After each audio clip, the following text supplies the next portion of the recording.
how do you negotiate repairs and other things with a house when the property came as is? I actually have personal experience with this. And the answer in my example or my scenario was you don't.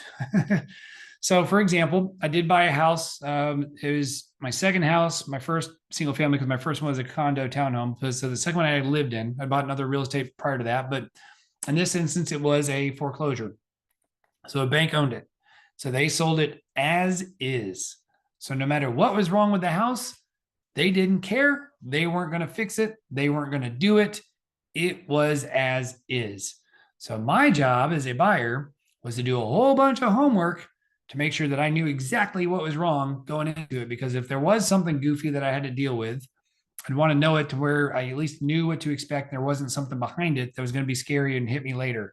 So if it truly is an as is, and most of those times it's going to be like the foreclosures where the institutions own them and they don't want to do anything and do any work to it, there's really no negotiating. It's just make sure you buy it right. And so you can say, well, if I put in an offer and I realize there's going to be 20 grand worth of stuff, cool. You can ask. I'm not saying they won't, right? They might come down if you say, man, here's a valid reason.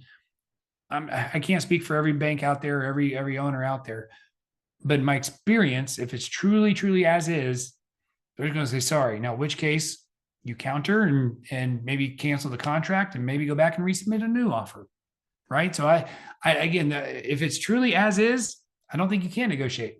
If it's a seller, Joe homeowner, I think you'd absolutely renegotiate. Joe may dig his heels in and say, man, I don't want to. Well, then 3 months later, if it's still sitting there, go back to Joe and ask him, offer him even less. So I think that's how you negotiate to some degree, if you want to call that negotiating, versus just accepting it is what it is. So I think, figure out who you're working with. If you got a great realtor, hopefully you do. We can certainly recommend them if you don't. But make sure you guys know who it is you're working with, the seller, the listing agent, and get a pulse on it. So good luck. If it's as is, typically it's going to be as is. And if you have questions or thoughts or comments, please reach out to us. We're here to help. And when you think mortgage, think Mark.